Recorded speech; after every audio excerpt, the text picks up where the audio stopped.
పని మొదలెట్టండి. సంవేదన అంటే ఏమిటి? శరీరంపై కలిగే అనుభూతినే సంవేదన అంటాం. ఎలాంటి అనుభూతి అయినా సరే, అది ఏ కారణం వల్ల కలిగినా సరే, ఆ అనుభూతినే సంవేదన అంటాం. ఇక ఇలాంటి అనుభూతి ఎందుకు వచ్చిందన్న మీమాంసలో పడకండి. ఇది ఈ కారణం వల్ల వచ్చింది, దీన్నేం చూస్తాం, ఆ కారణం వల్ల వచ్చింది, దాన్నేం చూస్తాం అంటూ పోతే మనం విపసన చెయ్యం, దాడి తప్పుతాం. సంవేదన దేనివల్ల వచ్చినా సరే ఆ అనుభూతినే చూస్తూ పోవాలి. చాలాసేపు కూర్చోవడం వల్ల సంవేదన రావచ్చు. ఒకే పద్ధతిలో కూర్చోవడం వల్ల ఎక్కడో నొప్పి పుడుతుండవచ్చు. అది కూర్చోవడం వల్ల కలిగిన సంవేదన, దాన్నేం చూద్దాం. అలా ఋతువును బట్టి వేసవికాలంలో వేడిగా ఉంటుంది, చెమటలు పడతాయి. అలాగే చలికాలంలో చలి వేస్తుంది. అలా ఋతువును బట్టి వాతావరణాన్ని బట్టి శరీరంపై సంవేదన కలుగుతుండవచ్చు.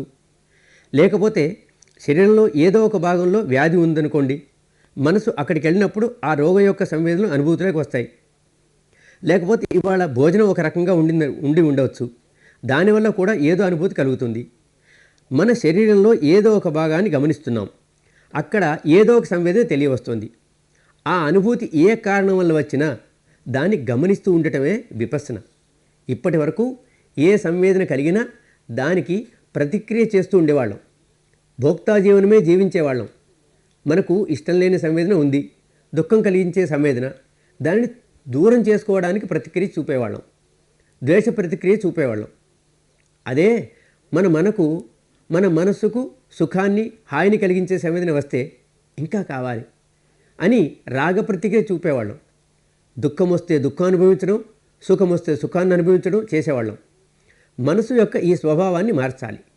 సాధన ఇందుకోసమే చేస్తున్నాం.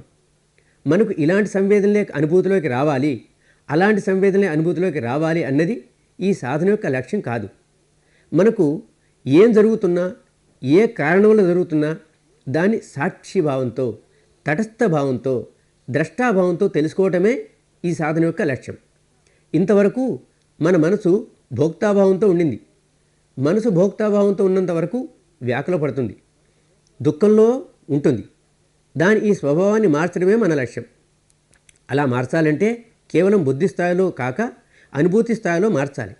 కాబట్టి సంవేదనలు ఎలా ఉన్నా వాటిని గమనిస్తూ ఏ ప్రతిక్రియ చూపకుండా మనసు యొక్క స్వభావాన్ని మార్చాలి. ఆ అనుభూతులు బాగున్నాయని వాటిని అలాగే ఉండేట్లు ప్రయత్నించడం కానీ, బాగోలేవని వాటిని దూరం చేసుకోవడానికి కానీ ప్రయత్నం చేయము. అన్నీ వాటంతట అవి జరుగుతూనే ఉన్నాయి, మనం కేవలం వాటిని తెలుసుకుంటున్నాం అంతే. ఇలా చేస్తే మనసు స్వభావం మారుతుంది. ఏ కారణం వల్ల సంవేదన కలిగినా, ఎలాంటి సంవేదన కలిగినా ఆ సంవేదన తెలిసింది, ముందుకు సాగాలి. సంవేదన తెలిసింది, ముందుకు సాగాలి, ఆగకూడదు. అదే మన పని. ఎక్కడైనా సంవేదన తెలియకుంటే అక్కడ తప్పకుండా ఆగాలి. సుమారు 1 నిమిషం పాటు ఆగాలి.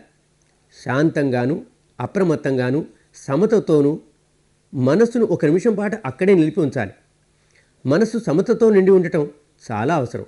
ఎక్కడైనా సంవేదన లేదు, ఒక భాగం మొద్దుబారినట్లుంది, ఏ సంవేదన తెలియటం లేదు అంటే అక్కడ సంవేదన అనుభూతిలోకి రావటం లేదు అని అర్థం. సంవేదనలు ఉండే ఉంటాయి శరీరంలో, అణువణువున. మనము జీవించి ఉన్నంత వరకు ఎక్కడెక్కడైతే ఈ శరీరంలో జీవం ఉందో అక్కడల్లా ప్రతి క్షణము సంవేదనలు ఉంటాయి. ఇది ప్రకృతి నియమం, ఎవరూ తప్పించుకోలేని ప్రకృతి నియమం ఇది. మన మనసు స్థూలంగా ఉంది, ఉన్న సంవేదనలు ఎంతో సూక్ష్మంగా ఉన్నాయి కనుక మనసు వాటిని గ్రహించలేకపోతుంది. అదే మనం ప్రశాంతమైన మనసుతో ఆగి ఉంటే, సమతతో నిండిన సమతాపూర్ణత మనసుతో అక్కడ ఆగి ఉంటే, స్థూలంగా ఉన్న మనసు సూక్ష్మమై అధిక సంవేదనశీలమై అక్కడ ఏం సంవేదనలు ఉన్నాయో వాటిని గమనించగలుగుతుంది.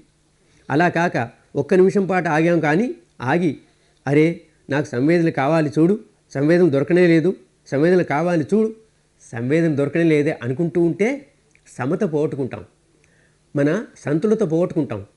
మనసు ఎప్పుడు సంతులం పోగొట్టుకుంటుందో, సమత్వాన్ని పోగొట్టుకుంటుందో అప్పుడు అది స్థూలం అవుతుంది. స్థూలమైన మనసు సూక్ష్మ సంవేదనలు గమనించలేదు. కాబట్టి రాగమయమైన మనసుతో అక్కడే ఉండిపోకండి. ఇలాగే ద్వేషంతో కూడా ఆగకండి. అరే ఈ భాగం ఇంకా ముద్దువారినట్లే ఉంది చూడు, ఇంకా పోలేదు, ఎందుకు పోలేదు అని దానిపై అయిష్టం ఉంటే మళ్ళీ మనసు తన సంతులనాన్ని కోల్పోతుంది, సమతను కోల్పోతుంది, చాలా స్థూలమైపోతుంది. స్థూలమైన మనసు సూక్ష్మమైన సంవేదనలను గమనింపలేకపోతుంది. కాబట్టి సమతతోనే ఉండాలి. మనం మన పని చేస్తూ అక్కడ ఆగిపోయాం. ఫలితం ఎలా వస్తే అలా రాని, ఎప్పుడొస్తే అప్పుడే రాని, అక్కడ ఒక నిమిషం పాటు ఆగుదాం, ఇంకా సంవేదన తెలియరాలేదు. ఒకవేళ పైన బట్ట ఉంటే ఆ బట్ట ఎక్కడ తగులుతుందో ఆ స్పర్శనే తెలుసుకుంటూ ముందుకు సాగండి. గాలి తగిలే భాగమైతే గాలి స్పర్శనో లేక వాతావరణ స్పర్శనో ఆ భాగంలో అనుభూతిలోనికి తెచ్చుకుంటూ వెళ్ళిపోవడమే. రెండో రౌండ్లో ఇంకోసారి ఆగుతాం, మళ్ళీ కూడా అలానే ఆగుతాం. అలా ప్రతిసారి ఒక్కో నిమిషం ఆగుతూ పోతుండాలి. అప్పుడు ఆ భాగంలో దాని సహజ సంవేదనలు తెలియటం మొదలవుతాయి. ఎందుకంటే మనసు అప్పటికి సూక్ష్మం అవుతుంది, సమతలో అవుతూ సూక్ష్మంగా అవుతుంది. శరీరం అంతా సంవేదనలు దొరుకుతాయి. ఎంతో నిబ్బరంగా, ఎంతో నిమ్మళంగా పనిచేయాలి. ఫలానా సంవేదనలు కావాలి అని ఉండకూడదు. ఏవో విశేషమైన సంవేదనలు కావాలి అని వెతికితే దారి తప్పుతాం. విపసన చేయటం లేదు. విపసన అంటే యథాభూత జ్ఞాన దర్శనం. యథాభూత్ తనకు తానుగా జరిగేది. యథాభూత్ కానీ యథాకృతము కాకూడదు, యథా కల్పితము కాదు, యథా సంకల్పితము కాదు. మనం కోరి తెచ్చుకున్న అనుభూతి కాదు, కానే కాదు. మనం ఎక్కడో ఊహించుకున్నాం ఇలాంటి సంవేదన రావాలి, అలా కాదు. మన చింతన మననం ద్వారా ఏదో సంవేదన పుట్టించుకుంటే అది కాదు. ప్రకృతి సిద్ధంగా ఏమవుతున్నది, తనకై తాను ఏమవుతున్నది, అదే యథాభూత దర్శనం. దాన్నే మనము సాక్షిభావంతో తెలుసుకుందాం. ఆ సంవేదనకు ప్రతిక్రియ లేదు. దానిపై రాగము కానీ ద్వేషము కానీ లేకుండా ఉండాలి. ఏదైనా ఒక సంవేదననే నిలబెట్టుకుందామని కోరుకోకూడదు కూడా. దాన్ని ఇంకా తెచ్చుకుందామని కోరకూడదు. అలాగే దూరం చేసుకుందామని కానీ బయటికి నెట్టేద్దామని కానీ ఉండకూడదు. బస్ అంతే జరుగుతోంది, తెలుసుకుంటున్నాం. తెలుసుకోవటం ఎందుకు? ఎందుకంటే జ్ఞానం ఉంది కాబట్టి. ఏ జ్ఞానం? ఇదంతా అనిత్యము, నశ్వరము, భంగురం అన్న జ్ఞానం. ఎంతో దుఃఖ సంవేదనలు వచ్చాయి, కానీ ఎప్పుడో ఒకప్పటికి అవి పోవలసిందే. ఎంతో సుఖమనిపించే సంవేదనలు వచ్చినా కూడా ఎప్పుడో ఒకప్పుడు అవి కూడా సమాప్తమైపోతాయి. అనంతకాలం వరకు అవి అలాగే ఉండవు. ఈ జ్ఞానం మనను వెన్నంటి ఉంది. అనిత్యత గురించిన ఈ జ్ఞానం సంవేదనలు సాక్షిభావంతో చూడటమే దర్శనం. ఇదే యథాభూత జ్ఞాన దర్శనం.